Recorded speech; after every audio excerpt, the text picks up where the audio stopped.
flattery, a perfect comprehension that often made words superfluous. A look sufficed.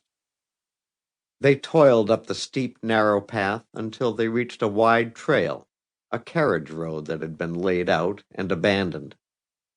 It swept around the mountainside, miles above the little city on the plain, and terminated suddenly at an immense gateway of stone.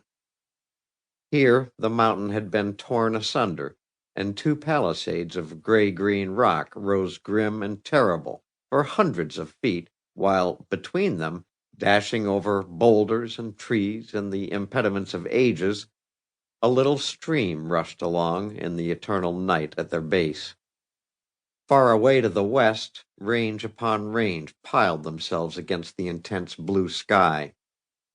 Beyond a rustic gate, standing across the path that narrowed to a few feet before the wall of stone, a park, sparkling and green in the sunlight, was visible. They stopped and regarded the two gateways, one the work of nature, the other the feeble counterfeit of man, and then, swinging open the creaking wooden affair, passed into the peaceful valley. A few yards away stood a small log cabin, but the chimney was smokeless, and though the chickens clucked in the yard and a collie lay on the doorstep, it seemed desolate and deserted. Passing along an almost invisible trail, they found themselves in the wildest and most remote part of that wild and remote region. They saw a few stray animals, but no human beings. This was one of the few places where mining was not a universal pursuit, and it was too early to do much in the few mines that did exist. There are entire sections in the Rockies that are deserted for more than half the year, and this was one of them.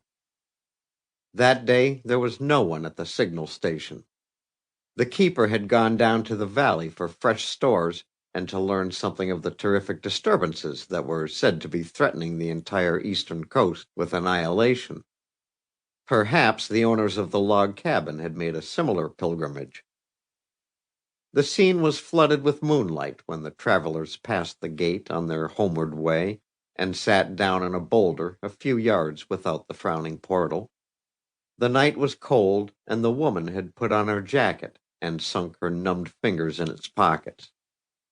In spite of her weariness, she was troubled and restless, and turning, looked first at the beetling crags back of them, then away over the plain at the twinkling lights of the town below.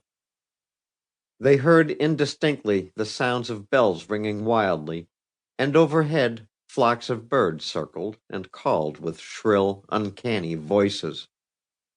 Yet the moonlight was so bright that they saw each other as plainly as if it were day, and its placid radiance seemed strangely at variance with the disturbed wildfowl, and certain weird and fitful sounds that seemed to be sighed forth from the bosom of the earth. "It is a pity," she said, "that we cannot pass through this gateway into paradise without descending to earth again." "I don't believe you are half as tired of life as you say," he answered with an impatient movement of his head.